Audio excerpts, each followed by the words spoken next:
The Jeff Meacham Network's Multiverse of Media. For over 15 years, the recognized symbol of excellence and the standard bearer in coverage of sports and entertainment. You ever wanted to come into a sports bar where the barkeeps know their game? Well, the Jeff Meacham Network Multiverse of Media has got a production just for you. Sit down and relax as the stat boy and his partner break down the statistics in all things sports. Whether it's football, basketball, motorsports, baseball, hockey, soccer, professional wrestling, mixed martial arts, boxing, and much, much more.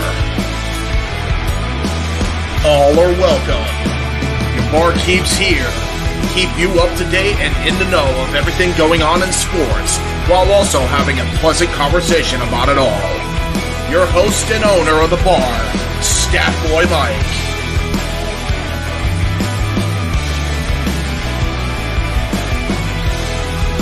His partner in crime, Dory Lou. And a host of other guests coming in. The food's hot, the seats are warm, the drinks are ice cold, and the sports talk is plentiful. Casa D-18 Studios presents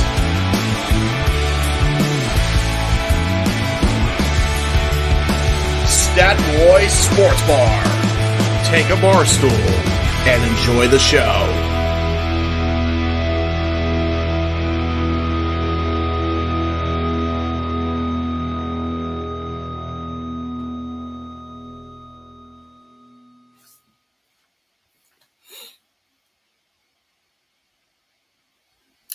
Hello, my internet fans. Welcome to this first episode of April 2024. Today, of course, is being April 2nd, 2024. On this gloomy, almost rainy day in Sevier County, Tennessee. We're here an hour early because later today, in fact, after Sports Bar, I'll be joining Simply Predicting with Noah Foster and whoever shows up to make our official predictions for WrestleMania 40, which comes up this Saturday and Sunday. It's finally here. 5 p.m. Eastern, 2 p.m. Pacific is our official coverage of Night 1 and Night 2 on Sunday. Night 2, of course, is bigger. Night 1 has Night 2 complications and interactions and everything ready to go. As always in the sports bar, if you want my attention, if you want me to stop dead in my tracks as I'm giving as many statistics as I can, super chat, super chat, super chat. It's as simple as that.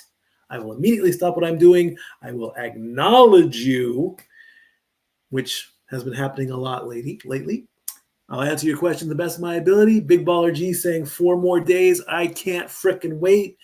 Honest to God, neither can I. Spoiler alert, Cody finished the story, please. That's all I'm going to say on that.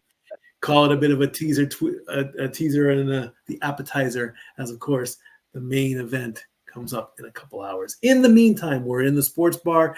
I've got stats, I've got sports, I've got news, and I'm going to start it all off with PGA golf. The Houston Open took place this weekend in Houston, Texas. Your winner is Steven Jaeger. Maybe he had a shot at Jaeger for winning. God, I hope not. Hey, you never know. That shit's nasty.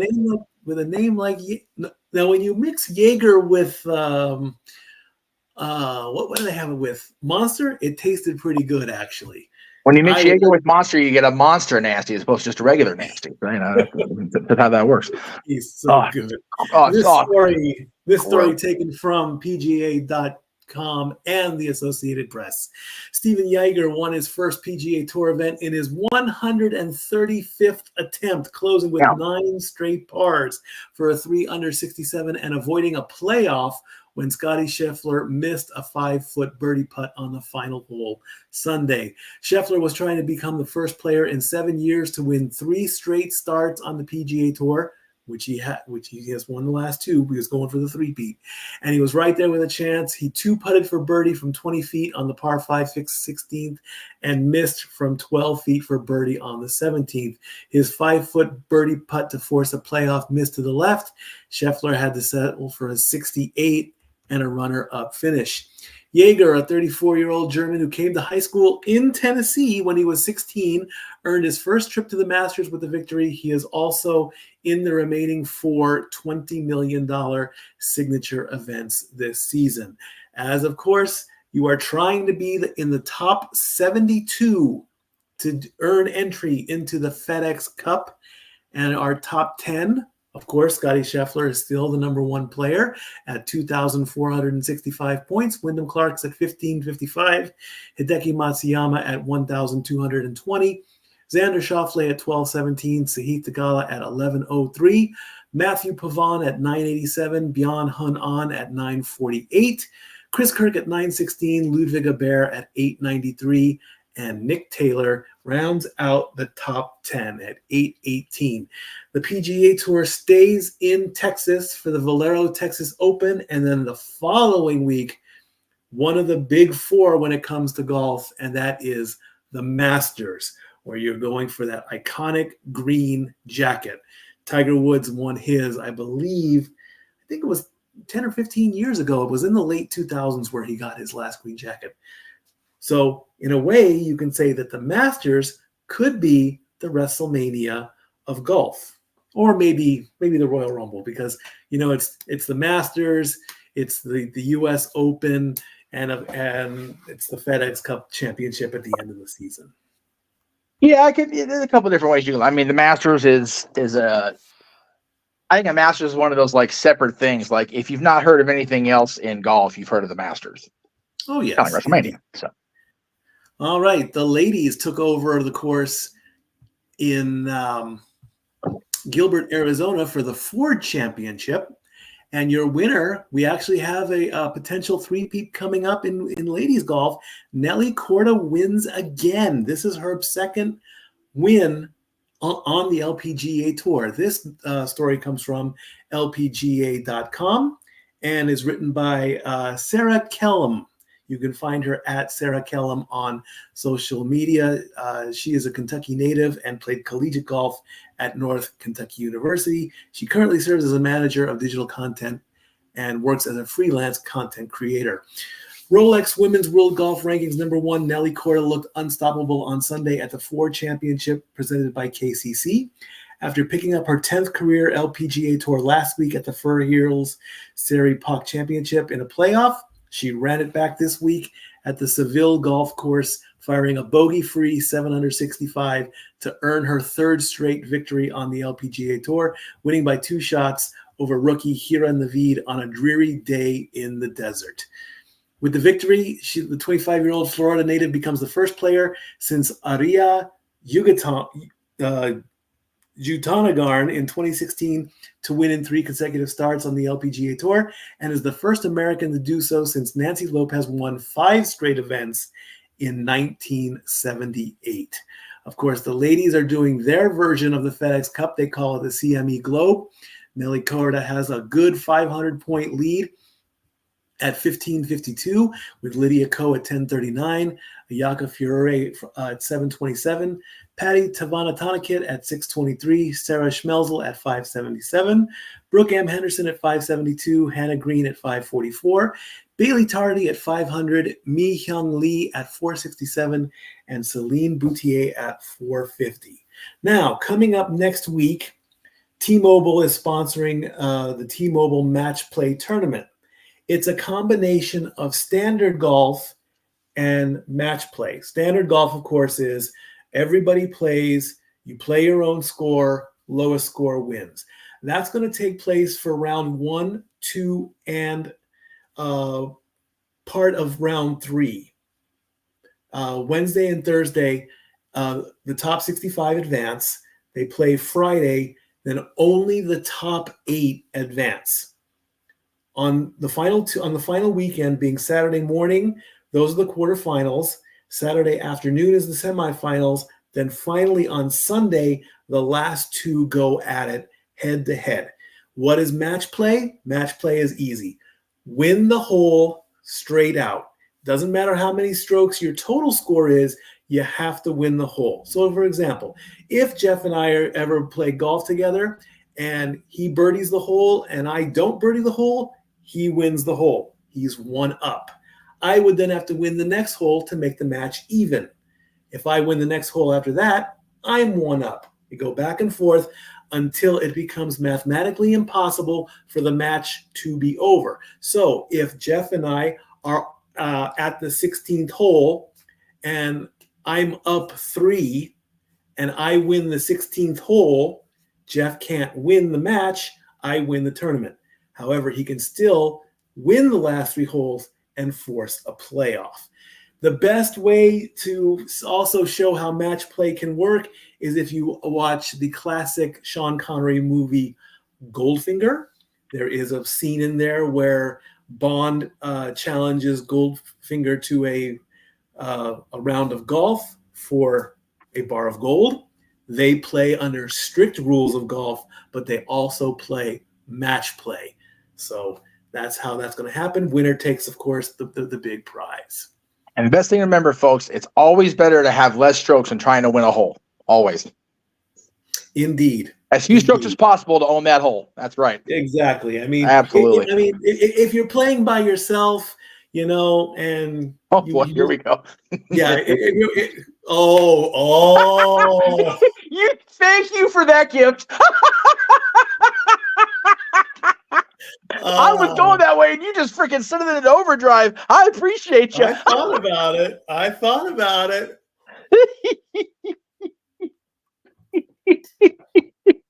Golf is such a dirty sport. Folks.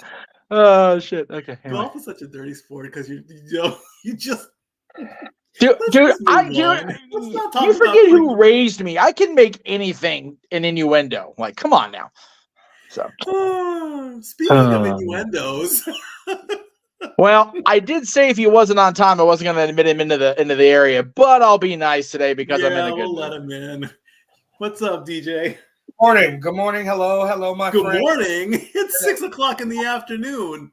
Well, I'm in a new area now, as you can tell. I moved. Yes. I moved out of New Orleans, so.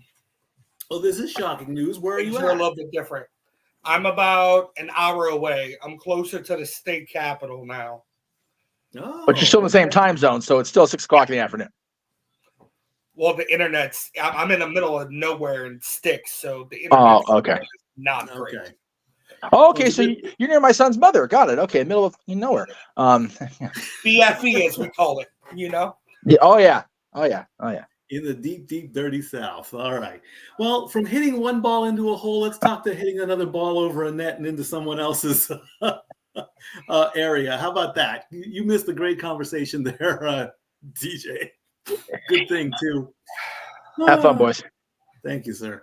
All right. The ATP, the Miami Open in Miami, Florida, by soon to be new number one player. He's getting up there. He already leads in the race to turn for the top 8, but Jannik Sinner is on a tear, and he proved his dominance in the Miami Open. So let's bring up ATP.com and let's give the story. Sinner shines to storm to Miami title. Italian will rise to number 2 overall. Of course, number 1 is still the Joker, Novak Djokovic.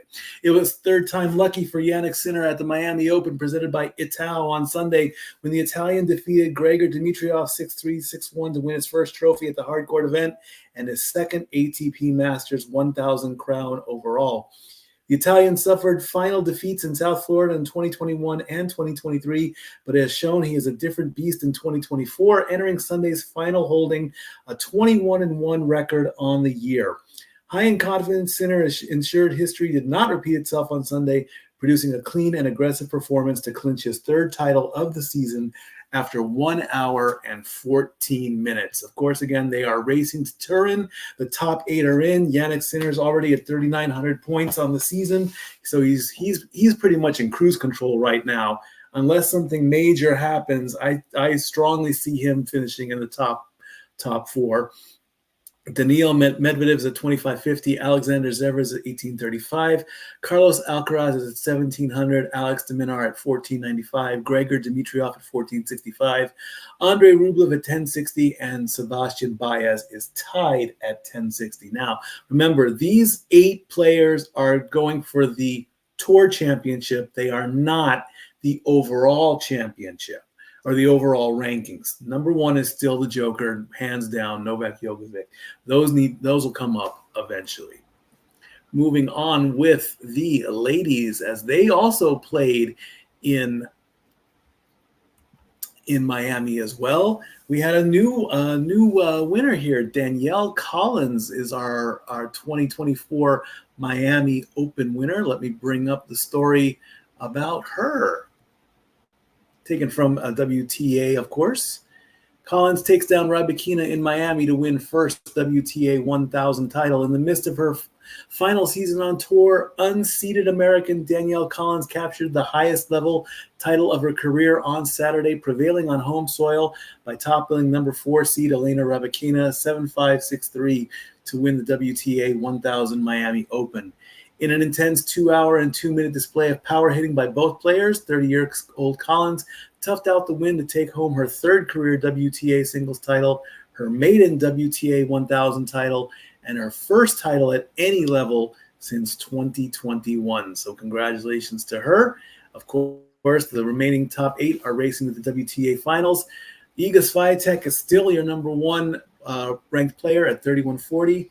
Elena Rybakina at 26.93, Arina Sabalenka at 25.20, Qinwen Zheng at 17.85, Coco Gauff right behind her at 17.65, Yelena Ostapenko at 15.53, Danielle Collins at 15.22, and Jasmine Paolini at 14.72. Can you imagine being on a court for 2 hours? I've seen it longer. I've seen it longer too, but can you imagine like us going out there and playing, just like going straight back and forth with power for 2 hours? Oh man. Yeah, the last time I played tennis was in college, and classes only lasted about an hour, but you were on the courts at least 3 times a week, and matches only lasted like 1 set. So 6 games. So you're out there, and believe me, you're working. But other than that, no, I don't think I could do it because I'm out of shape. If round is a shape, then that's it. I mean, yeah, I can stand there and hit the ball. I mean, with Right. enough practice, I think anybody can hit a tennis ball. But there is no way that I'm going to keep up that stamina for 2 hours. I would be lucky if I made it through 3, 4, 5 games, let alone a full set. And I mean, with serves being hit at nearly 100 miles an hour, you blink, you're gonna miss every time. So, I mean, tennis players are no joke At all. They have excellent stamina and all that. I don't have that very much, but it's fun to watch, and sure it is. All righty, we move on to Richmond, Virginia in NASCAR, where the NASCAR Cup Series is continuing. And this race was the Toyota Owners 400. And ironically, a Toyota wins the race. Denny Hamlin in his number 11 Toyota steals the win in overtime on Easter night. This story comes from NASCAR.com.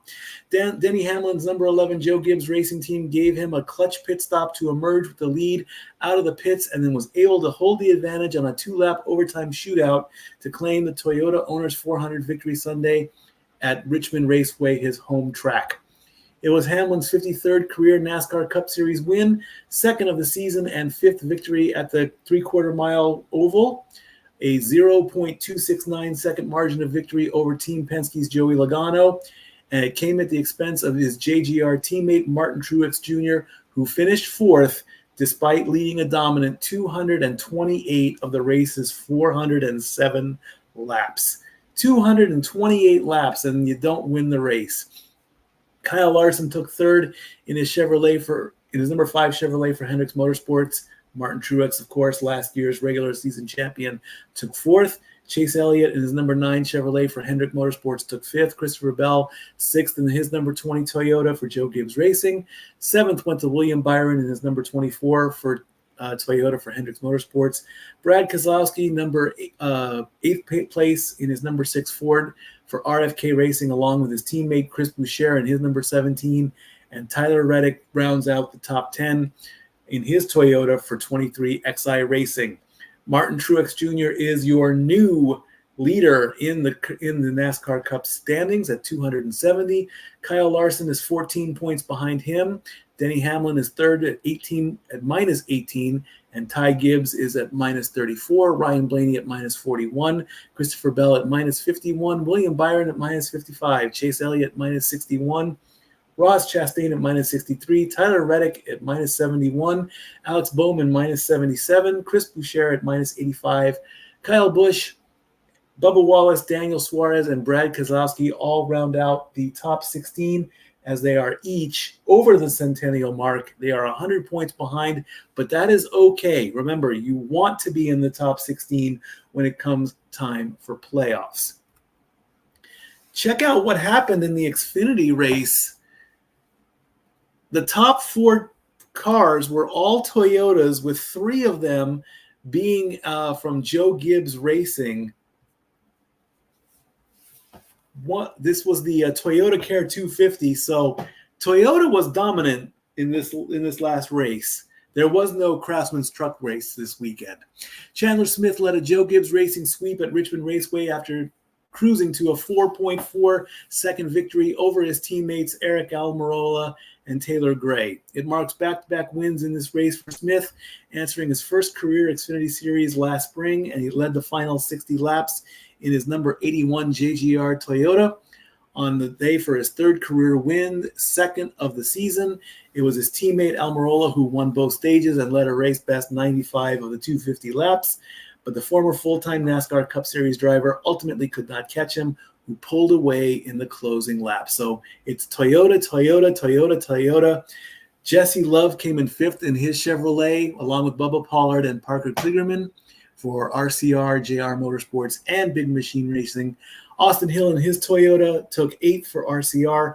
Sammy Smith in his Chevrolet took 9th, and Cole Custer in the double-aught Ford for Stuart Haas Racing. Chandler Smith is your number 1 racer in the Xfinity Series at 265. Austin Hill is only 10 points behind. So if in the next race coming up, if Austin Hill wins a stage and Chandler Smith does not even place in the top 10, they'll be tied in the next one. Cole Custer's 41 points behind. Jesse Love is 67 points behind. Riley Hurst is 71 points behind. AJ Allmendinger is 80 points behind. Justin Allgaier, 84. Parker Kligerman, 88. Sammy Smith, Brandon Jones, Sheldon Creed, and Anthony Alfredo, all in the hundreds, but it's okay. As long as you're in the top 12, you are in the playoffs. Again, no race for the Craftsman Series this week. I guess because it was Easter week, so they'll probably be back next week. All righty, moving on. Zach, we are at the Final Four. Oh. The Huskies take on the Crimson Tide. The Boilermakers take on the Wolfpack. Go ahead, Zach. This is your wheelhouse. I was very, I did pick UConn to win it all. And I also predicted Purdue to make it to the Final Four. Disappointing that I grew up my whole life a Duke fan. So we lost our conference championship game to NC State. Then we lose our Elite Eight game to NC State. They just had our number this season. Well, I was a little disappointed too. I mean, I was very happy that our hometown residential Tennessee Volunteers got to the Elite Eight. I did have them going all the way. Unfortunately, Purdue said no, that's not going to happen. And look at North Carolina State, the number 11 seed, getting into the Final Four. That's an accomplishment in itself. Of course, since I live in Tennessee, we root against Alabama, so I can't really say Alabama. So my go-to out of these four, I'm going with UConn all the way. I'm the Jerry Lawler when it comes to making picks. I change mid-match. So right. I got to go with the Huskies on this one. And I'll say it's going to be UConn versus North Carolina State. Let's have a battle of the Wolves there. Oh, man. Zach Edey for Purdue is just insane. I mean, he had 40 points, 21 rebounds, and 5 blocks against Tennessee. I mean, that is crazy. Isn't it, though? Like, just wait till we get to the women. That's going to be we can do that right now. We can easily bring up the ladies right now. Let's get that going. There you go. This is a no-brainer. This is going to be Iowa all the way. They're going to have it's going to be a good matchup against UConn. This had better be basket for basket, shot for shot. And I'm going with Caitlin Clark and the Iowa Huskies on this, hands down. South Carolina, they've been dominant all season. That's a given. That's going to be a good matchup, but the marquee matchup, Iowa versus UConn. Iowa goes out on top. They go to the championship match. Then Caitlin Clark again. I don't know how much higher she can go, but she's got everything to gain right here. This is her time to shine. She utterly dominated LSU on all sides of the ball in the game last night. It was hard to watch. I love Caitlin Clark, and I'm rooting for Caitlin Clark. But, I was kind of rooting for LSU a little bit, But, I mean, look at these two tournaments. Mm-hmm. Two schools are in both the men's and the women's Final Four. Yep, it is a possibility for a sweep. It could happen. The possibilities it's there. UConn could win both. North Carolina State could win both. It can happen. I learned a fun fact about South Carolina yesterday. Mike, in the last 3 years, they've only lost 3 games. Wow, amazing. That's just Wow. The job Dawn Staley has done is just utterly phenomenal. It is. I mean, yeah. It truly is, and I gotta say, you're going with UConn and Iowa, right? I'm going Iowa. I'm going with Caitlin Clark. That's I am in the very high 90s that this is going to happen. I mean, unless they just like fall apart or she gets injured, this is her moment. This is what she needs. And then when she gets into the NBA you said it was going to be for the Liberty? Indiana Fever. For the Indiana Fever? I will make the earliest of earliest predictions right now. The Indiana Fever with Caitlin Clark, you've punched your ticket to the playoffs. Hands down. I'm not gonna do the James Hallhauser all in, and I'm gonna say that the Indiana Fever are gonna win the WNBA title in 2025. Not just yet. I'll play it safe, and I will say they got a ticket to the playoffs. They've got a golden ticket right there. Well, what's interesting about that is Aaliyah Boston, who is on Indiana now, played at South Carolina, who played against Caitlin Clark last year in the Final Four. And now when Caitlin gets to the WNBA in a matter of a couple weeks, now those two who played against each other are going to be teammates. And she's also getting Ice Cube is noticing her. He does some kind of a smaller basketball league. Yep. He wants her to play. Yeah, that's money right there. He offered her a $5 million contract. That's money right there. She come into the restaurant. Caitlin Clark, sit down at our best table. Mark Cuban sent an email to Adam Silver. If for people who don't know, Mark Cuban is the owner of the Dallas Mavericks. Right. He sent the letter last week to Adam Silver, who's the commissioner of the NBA, if he could pick Caitlin Clark in the NBA draft. Wow. That'd be that would be what this girl is. That would be that would break the internet in a heartbeat. Oh yeah. More than Beyonce covering Jolene. That would break the internet. Wait now. Oh, producer. Hey, haven't you heard? I'm free and clear. I can talk about that stuff now. What would be bigger? Producer? Caitlin Clark getting drafted by the Mavericks or CM Punk's pipe bomb? Different worlds. Apples and bananas comparison. Yeah, nice try. You can't compare that.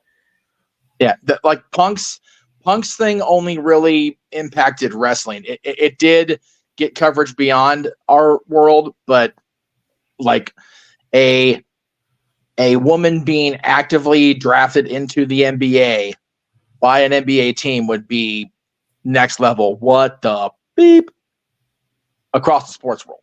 Oh yeah. So yeah, it's comparing apples and bananas at that point. Indeed. For me personally, I mean, you know, I have not been a avid basketball person since Jordan retired for the final time. So it wouldn't impact me the way that Punk's promo impacted me. Plus the fact that we were there for that, to be fair. So as far as the first one, the one in Chicago at the press conference, not so much, but we were on covering it. Yeah, Punk's a whole other animal as far as that goes. But yeah, sports world, it would be huge. No doubt about it. And I will, since we brought up CM Punk, I will say this. I think it's almost a slap in the face for him to be doing commentary during the title match. I disagree, but go ahead. Well, I mean, I'll let you have your. We can point counterpoint. We can throw a little bit of wrestling in here without going into all the details. But yeah, I mean, the fans in Chicago, they are wrestling fans know, CM Punk fans know. Of course, they want him in the ring. It's just not going to happen just yet. You're just going to have to accept that, you know. But he of course his mouth works. We know that. We know he's not going to hold back. If the old man was in charge and things didn't happen, the old man would probably have a heart attack backstage in gorilla position. Let's not wish that on him, but you know that he's going to and it was absolute genius to have last week, and I should have mentioned this last week. It was genius for him to try and get him to say his name. It's like, who named you the chosen one, Drew? Good point on that one. Well, but again, it's one of those, after watching his interview with Ariel Helwani yesterday, I am of the firm belief that Punk is not the same mindset he was in 10 years ago when he left. And I'll also add to that I think he is in the same mindset as far as, Dwayne's getting to do Dwayne things. Why am I handcuffed on the air? So he's not when he goes on these appearances, which is why he was able to say exactly what the hell he said yesterday. And he even said during the interview that he would have taken offense to doing commentary or being offered commentary 10 years ago. Now he's like, dude, I still get to be WrestleMania. Like, I'm happy to he is the big G of WWE. He's happy to be there. So I'm happy for the man, Phil Brooks, that he still gets to be part of WrestleMania this weekend. Because, if you listen to the whole interview, he did talk about that the plan was for him to be in the world title match with Steph. And, it would have been a lot different picture had he not got hurt and had the pivot not had to have happened. So I don't think it's an insult or a concession. It's a matter of, he can't be in the ring, but we can still have him there. We can still have him offering his opinions on these two people that he's clearly going to have a program with when he comes back. Right. Indeed. So might as well keep his name in their fucking mouths. Unlike Will Smith and his wife, So Indeed. All right, let's get back on the rails. Let's bring in the pros with the NBA. What's going on there? We've had 3 more teams punch their tickets into the NBA playoffs. The Boston Celtics, they're in. We know this. They're the number 1 seed. They're going to be dominant as they are. However, apparently, Rondo has decided he don't want to play no more. We'll get to that one in just a second. The Oklahoma City Thunder, the Denver Nuggets, and the Minnesota Timberwolves have clinched their tickets for the top 3 spots in the West. The Bucks are at 47-27, tied with the Clippers. They are ranked number 2 in the East and number 4 in the West. The Dallas Mavericks are number 5 in column 2. Cleveland is 45-30. New Orleans 45-30. New York 44-30. Orlando 44-31. Phoenix 44-31. Sacramento Kings, they are 43-31. Remember, the top 6 teams are locked in. They are guaranteed to be in the playoffs. If you have a 7, an 8, a 9, or a 10, you are in the playoff tournament. ESPN has already announced that the Chicago Bulls, as the number 9 team in the East, they are locked in to play in the play-in. Now, Brooklyn should be reading number 11, not number 12. I messed that up a little bit. That's my mistake on that. The last two teams, Houston and Brooklyn, they are the number 11 teams in the East and the West. There is a typo there, but that's okay. No big thing. If those 2 teams get eliminated before the other teams can clinch, that will then lock in all 10 teams, and then it's just a matter of who finishes where. So once those teams are out, it's pretty much a lock at that point. After that happens, whether they clinch or whether they in, the playoffs will take place. Remember, 7 plays 8, 9 plays 10. The winner of 7 and 8 advance. The loser plays against the winner of 9 and 10.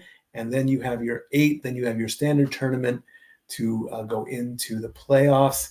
At least we're happy that the defending champion Denver Nuggets, they get a chance to retain their title. And, of course, Dory Lou is happy that her Minnesota Timberwolves have clinched, so we're definitely going to keep an eye on that. Me, I'm more concerned about the Lakers every day. I'm getting a little bit tired of hearing that. I mean, let's face it. The Lakers are an overrated team because of LeBron. but I'm not gonna try and touch that anymore. I'm not predicting an early exit. If they're in the play-in and they don't make it, then they just should have played better, bottom line. If the playoffs started today, the Timberwolves would face my Pelicans. Oh, won't that be fun? The rivalry between you and Dory Lou continues because, let's face it, you two have been going at each other for the better part of 3 years. Yeah. Be it the football pick'em, the brief fantasy football, be it fantasy hockey, and now your team's going at it whenever it was the Saints versus the Vikings, whenever it's – who are you rooting for in baseball, by the way, since New Orleans doesn't have a team? I'm a Braves fan. Okay, there you go. Well, okay, the Braves can play the Twins at some point, so you guys are covered. Unfortunately, the Twins lost to the Brewers just now, 3-2. I'm up 1-0. We'll talk about baseball in just a quick second. I do believe that hockey is next. Yes, hockey is next. So as we always do before we talk about hockey, we play this excellent trailer given to us by the James Hebert Studios. Gary Hebert, 1 in a million. And now, preview time. So let's take a look at what's coming your way.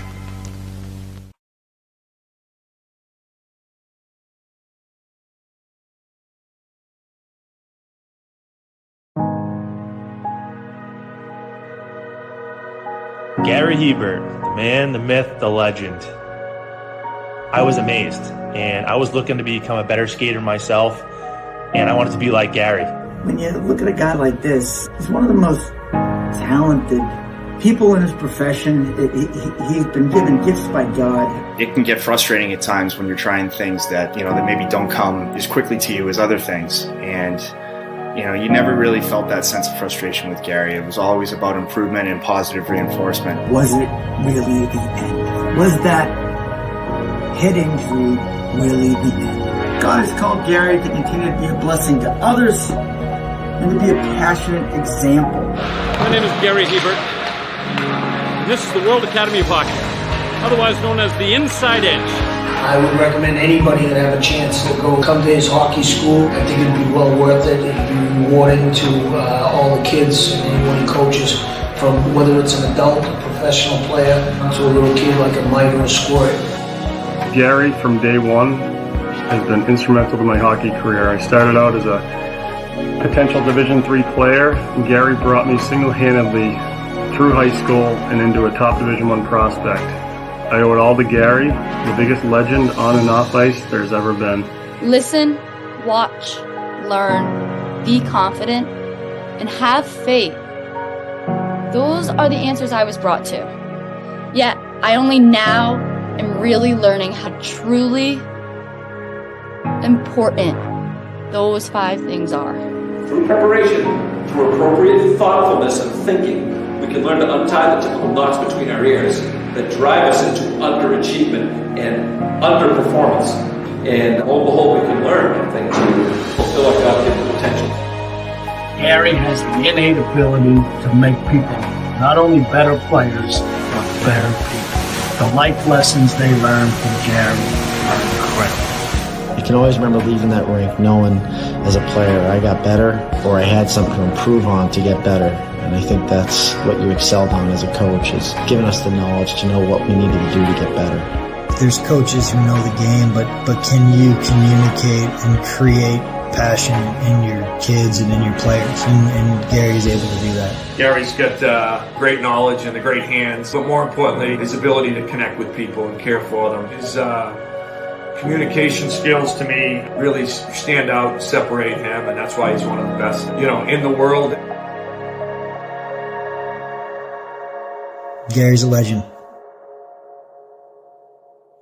He's a special man.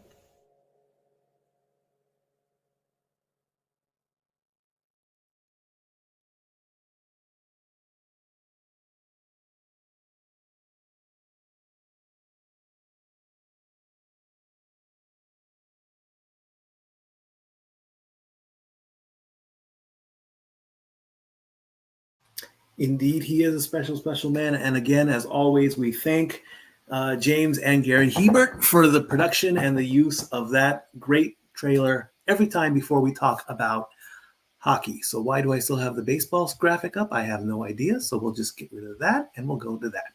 All righty. 7 teams have clinched their ticket to the NHL Stanley Cup playoffs. The Rangers, the Stars, the Hurricanes, the Bruins, the Canucks, the Avalanche, and the Panthers. They are all in green. They are all guaranteed to be locked in. Remember the format. It'll be the number one or it'll be the team with the most number of points in the conference taking on the number 2 wild card spot in the conference. 2 versus 3 will be again in the division, and the other number 1 in the division plays the first wild card. So as of right now, the Rangers in the Metropolitan Division and in the Eastern Conference would currently play the Washington Capitals, who hold the second wild card spot in the East. The Hurricanes would play the Flyers, but the Flyers have not yet clinched their playoff spot yet. The Bruins would play the Lightning, and they haven't clinched either. In the West, right now, it would be Dallas taking on currently it would be the Kings, I believe. Yes, that would take place. The Predators would then currently be taking on it'd be the Canucks versus the Kings. Excuse me. The Bruins would take on the Predators. I'll get this right yet. I did not flip my board over, so I'm a little bit frazzled on that. Either way, the Jets are at 96 points. They're the number 3 team in the Central Division and at the bottom of column 1. The Oilers and the Maple Leafs are tied at 95. They are number 2 in the Pacific and number 3 in the Atlantic. The Predators are at 90 points. They currently own the wild card spot in the West. The defending champion Golden Knights are at 90 points. They are the number 3 spot. They have not clinched yet. The Tampa Bay Lightnings are at 89 points. They hold the wild card spot in the East. Kings are at 87. They have the second wild card spot in the West. The Blues are still in the hunt at 84. Flyers are trying to clinch. Capitals own the second spot in the West. Detroit has not been eliminated yet. The Wild have not been eliminated yet. The Islanders have not been eliminated. The Penguins have not been eliminated. The Devils, the Kraken, the Sabres, the Flames, the Senators, and the Canadiens are all still gunning and can still get in as the season winds down. The season only has 2 weeks left. April 18th is the end of the season, so a lot can happen in the next 2 weeks. Yes, I kind of fumbled a little bit, but that's okay. All righty, so where are we going with hockey? Who knows? Who knows, really? It's as long as 7 teams are in, and that only leaves 9 spots left. Columns 1 and columns 2, those will be your playoff teams. Everybody else will be in the red. All righty. Just because football is over does not mean that the UFL can't take over. The UFL started their kickoff this weekend. It's merged, of course, between the USFL and the XFL. It's an 8-team league. Mikey. Yes. He asked very nicely about a plug before football. Oh, it go away. Okay. Okay. I missed that. I'm sorry. You even said okay to it, so no, you didn't. I did. It's a double botch on a Tuesday. When does that boy not botch? When he's asleep. The The USFL Conference consists of the Birmingham Stallions, the Houston Roughnecks, the Memphis Showboats, and the Michigan Panthers. The XFL Conference are the Arlington Renegades, the DC Defenders, the San Antonio Brahmas, and the St. Louis Battlehawks. As you can see there, the scores came in. The Stallions beat the Renegades 27-14. The Panthers beat the Battlehawks 18-16. The Brahmas defeated the Defenders. So I guess the Rock had something to be happy about in that matchup, 27-12, and the Showboats beat the Roughnecks 18-12. It is a 10-week season. So at the end of 10 weeks, we have our playoffs, and we'll have inaugural UFL champions. All right, Zach, what is... Hold on. Did you see any of the games this weekend? Sadly, no. I was working this weekend, but what do you got? I like the Defenders. You know, when they were in the XFL, I was a Defenders fan. The Brahmas, they were just doing all kinds of just read pass options, and they even threw a fake punt for a touchdown. You can do that? Yes. Excuse me. But it was entertaining. Mm-hmm. Good alternative. I like it. Whew. What's your plug? Ho. So ahead.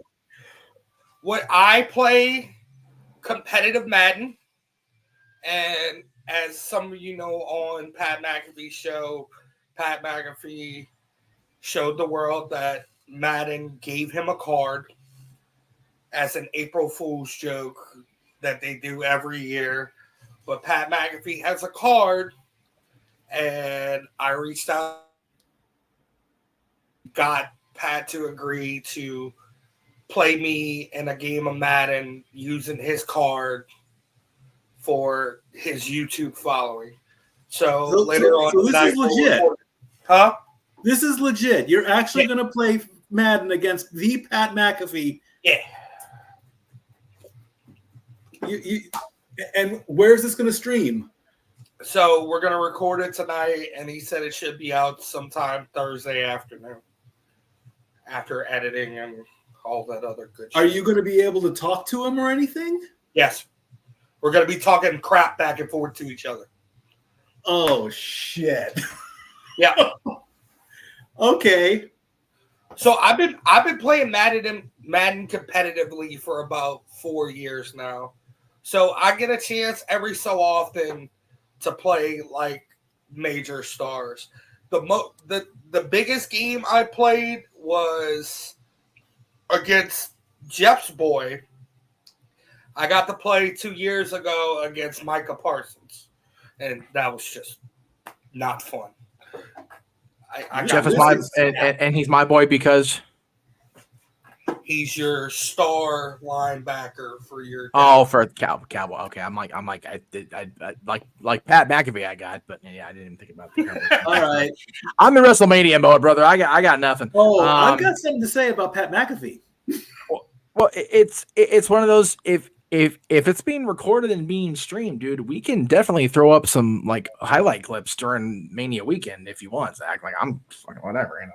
I'm actually, but no. Here's my thing. Okay, don't get me wrong. I like the guy. Okay. Oh, here we go. He's funny on. You might have to give me a single shot and a rant ticker on this one. Oh God. Oh yeah. Just remember, Zach's working with this guy like today. It's all out of respect. Trust me. Okay. I like the guy. He's funny. He's great on commentary. He's got a great show. It's a similar format. But you do not call out the Scrap Daddy, Adam Pierce, on Twitter as a stooge. That's where I'm drawing the line. Adam Pierce is one of the most respected wrestlers that have not stepped foot in a WWE ring even though he might have had a gimmick match a long time ago. He is a legend. And to call him a stooge for not trying to stop Rhea Ripley from taking out Becky Lynch last night, you made a mistake on that, sir. And I hope Adam Pearce calls you out on Monday Night Raw at some point to have a nice little talk in the ring. Now, I will give you some points. It was nice of you to have the crowd sing happy birthday to Michael Cole. That was nice. But you do not cross Adam Pearce. I would have learned that the hard way if I messed up his robe that one time, which is the best moment I ever had. Thank you. I mean, not to defend Pat, it's really not Pat's fault that they book Adam to look so soft. That's all I'll say. Well, which is why Mikey's getting this graphic. I would love to be called out by Pat McAfee. Hey, maybe I mean, he might have made this might be his first mistake that I've ever caught him do. He's not a bad person, unlike Stephen A. I knew you were going to say it. I'll call him P-Mac. He's funny. He's got a show. I watch his show. I'm a fan of his and all that, but just don't mess with Adam Pearce. Just don't. Good luck against your match against him. I'll be rooting for you, and I can't wait to see the feed and find out what happens. I mean, and if there's other things he wants that comes of it, hey, more power to you, brother. Good for it. Go for it. Good luck with that. You got this. This is all good for you. All right. Final thing on tap before we go with the shills and everything else. Baseball is back. This opening week is pretty much done. We're going into week 2 of the MLB season. And let's bring that up. And there we go. This is, of course, the graphics need to come in. This was done at the last minute. The Pirates and the Yankees are two teams that are undefeated. They are ranked 1 and 2. Power rankings for the sports bar go by record, not by percentage. In some cases, the Dodgers are lower ranked than the Tigers because the Tigers are 4-0. They're undefeated. But I like to say it that they all have the same amount of wins, but the Dodgers have lost twice. So that's why they are in third place at 5-2. Of course, the other two teams that are undefeated are the Tigers at 4-0 and the Brewers are at 3-0. The Braves, the Orioles, the Rangers, and the Reds are all tied at 3-1. It goes by runs. So the Braves have 34 runs. The Orioles are at 31. The Rangers are at 29, and the Reds are at 26. The Diamondbacks and the Guardians and the Red Sox and the Mariners are at 3-2. Diamondbacks have the lead at 34 runs. Guardians at 33, Red Sox at 23, Mariners at 15, and the Padres are at 3-4. The Twins are at 2-1. The Cubs are, well, now the Twins are at 2-2 because they just lost to the Brewers. The Cubs are at 2-2, tied with my Angels at 2-2 as well. Angels didn't start the season off very well. Mike Trout did hit a home run in the first game, but unfortunately the Orioles said, no, that's not going to happen. Orioles are currently playing the Royals right now. They're down 3-0, top of the second. Giants are 2-3. Cardinals are 2-3. Blue Jays are 2-3. Tampa Bay are 2-3. When all three teams have scored the same number of runs, it goes by the number of runs given up. The Cardinals have given up less, so they have a slight advantage over the Blue Jays and the Rays. Nationals, Royals, and Phillies are at 1-3. Astros, Rockies, and Athletics are at 1-4. I think there has been a new lease offered to the Oakland Athletics. I do need to look in on that. I have not heard anything new about the team moving to Las Vegas yet, but I have to do my homework on that one. The Mets, the White Sox, and the Marlins have not yet won a game this season. Also, what I'd like to announce is that I've started a FanDuel account. And so I'm getting into the world of sports betting, especially when it comes to baseball. First, let me tell everybody, if you cannot afford to sports bet, don't sports bet.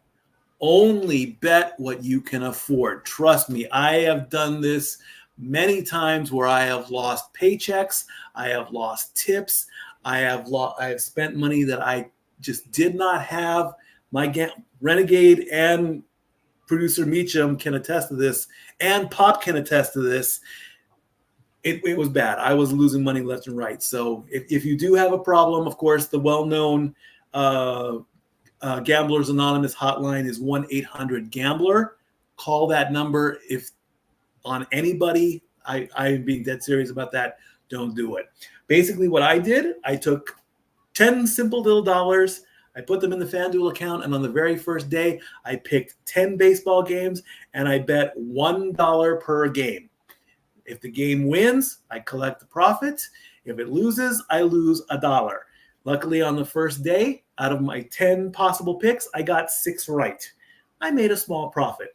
I'm going to start out very small. I'm not going to go all in on anything. Day 2, same scenario, 10 games. Another win, 6 out of 10. Yesterday was day 3. I broke even, 5 out of 10. I have 10 more bets in today. Again, I'm only betting $1 a game. If the profits go up, I take my total, I divide that by 10. I'm putting like $1.15, $1.20. If it goes higher and higher, if I don't want to put a $5 bet down, I will cash out. It's that simple. Also, what FanDuel does is they allow you to cash out your bet depending on how far the game is in. So, for example, if I do have a bet on KC and Baltimore, right now Baltimore is losing 3-0. They can offer me kind of like a settlement, like a smaller payout to cover your losses. I did that once on one game. There was a profit involved, but again, it's all pennies. Also in baseball, so we'll keep you updated on that one. I'll put my results on Twitter and anything like that. Of course, in baseball also, the strike zone is becoming more and more problem, especially to the fans on social media. Again, if you've ever watched a baseball game on television, you know where the strike zone is. It's a giant rectangle between the numbers and the knees. And every time the umpire gets it wrong, or you see that the ball is outside the strike zone, and it's supposed to be a ball, but the ump calls it a strike, or other way around, social media explodes. There are tons of fans on Twitter and Instagram that are like, we need robot umpires. Okay, here's where the conversation comes into play. Zach, will an umpire being played, or will a robot umpire help out the league? No. Why not? It's just not the same. Okay, keep going with this. Come on, we got to. I mean, it's not like putting a real life reality right in front of you. It's a robot who can be objective and call balls and strikes without having to have bias and have eyesight be one way or the other. Right. That's why it should be okay. Having humans out in the field is a little bit, and even that I would try to find a way. But again, it's going to be the endless debate. I feel that there are far too many dipshit umpires to be allowed to be behind the plate. A bit sorry, God, this freaking spring cold is kicking my ass. Oh God, there it is again, son of a bitch. Bless you. The worst fucking umpire in the history of sports. Hate that fucking dude. Anyway, God, he's awful. Anyway, behind the plate, I think should be. Thank you, Walter. Should be at least robot or computerized, however you want to do it. But then how do you implement it into the field, like when they're calling people out at second or first or third or whatever? So it's going to be the endless debate. And yes, you can hack the computer. Yes, you can program it if you're in Vegas and if you've got that kind of technology and the ability to manipulate technology. But that's going to be the same if you keep the human in there, because clearly there are some umpires that don't know what the fuck they're doing. Man. Boy, Jeff, you might need to go see a doctor. I am getting so sick. It's so bad with my son's birthday coming up this week in WrestleMania. I know. I gotta go to the doctor. You know what? I'll get the Benadryl off the cabinet. I'm on my Maybe way. I should have my eyesight checked while I'm there and hoping to run an angel. Anyway. Whoopsie doodle. Anyway, I don't give a fuck anymore. So then here's the next question. Yes. Should the third strike call be challenged, if that's a possibility? If it's close enough. But how is close enough defined? Is that objective or is it subjective? That's the thing. Well, I mean, if the coach sees that the ball is, if the coach sees that his player is yelling at the umpire, obviously he's going to go out there and defend his player, and then he should be able to throw the flag and say, "Hey, take another look at it." So then the umpire can see what we, the fans, are seeing and say, "Okay, based off of what I'm seeing, I missed the call. Let's reverse it." Well, but then you run. Okay, see that's where everything comes into play, because not only do you have the influence of Major League Baseball, the overseeing overlords, not only do we have television and networking going, these games are long, people are tuning out, do need to go longer, as Walter's pointed out in the chat room. There's just so many factors into this, and the problem is we live in a world now where everything is going to be debated. There is no right or wrong. There is no universal okay. Everything has a reason why it's the worst idea in the history of the world at the end of the day. Fortunately, that's just the way of things. And honestly, I mean, I don't see that a challenge will actually make the game longer since the pitch clock in scenario has been shortened, so it almost should balance everything out. Well, but that's the thing. The pitch count has slowed the game, has sped the game up. But if you have these challenges, it's going to balance out. And we're back where we were 2 years ago. We're sitting here for 4 hours when it should be 2.5 hours. If we're lucky. Yeah, especially if we're throwing NFL flags on the field. I didn't. It's the unfortunate thing is, humans are humans, and there's going to be those days where the umpire's just having a bad day, whether it's a bad umpire or not. Makes a bad call, but then you get into the semantics of if this guy's having a bad day, he shouldn't be going to work. It's like, well, yeah, but he's got to get paid. As a professional, he should be able to just suck it up and just get out there and do his fucking job. So, story of my life. I wasn't going there with you, Michael. I know you weren't. Okay. All righty. Anyway, good talk, good show. That's everything I've got on tap. Go ahead, Zach. You totally got the NFL rule when it comes to challenges now. Zach, you majorly rewrote because of where you are. Say that again. Did you see the NFL rule, the new rule with challenges? No. I missed it. What is it? So if you win your first 2 challenges, you get the third challenge. Sure. But if you win that third challenge, you get another one. So you can keep winning challenges? Now. But I think it's capped at 4. I don't want to do sports worlds anymore. Anyway. Me neither. All right. So since I was we actually pretty close to being off the air before No DQ started the prediction show, so that was pretty cool too. That's even better. Almost. I mean, they're already 6 minutes in, but we'll go ahead and do our thing real quick here. So of course, the watch along start Thursday. God help us.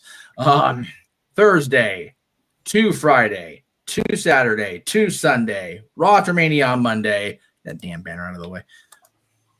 There we go. Again, we start with Bloodsport from Josh Barnett and GCW, Ring of Honor Supercard of Honor, the Hall of Fame, Stand Deliver, both nights of WrestleMania, the same at 7 o'clock our time because WWE hates me. Raw after Mania, but then the prediction shows, including today, we have 2 separate episodes of Something Predicting WrestleMania with Noah and the gang. Tomorrow, the Greg Cherry Show will feature Greg, Cherry, Maddie Laws, and Ella J as their guest.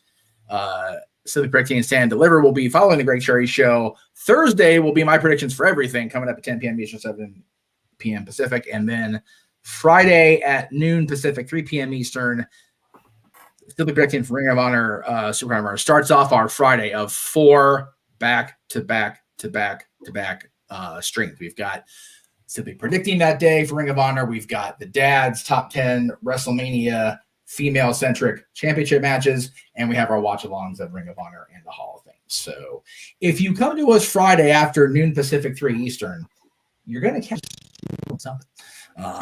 That's it. That's really it. We'll be back here Tuesday at our regular time, 7 p.m. Eastern, 4 Pacific. Exactly. Back after everything that has happened with WrestleMania week, and we'll just keep going with the sports. Thank you, everybody who watched in all 100. I see the 100 people. Yep.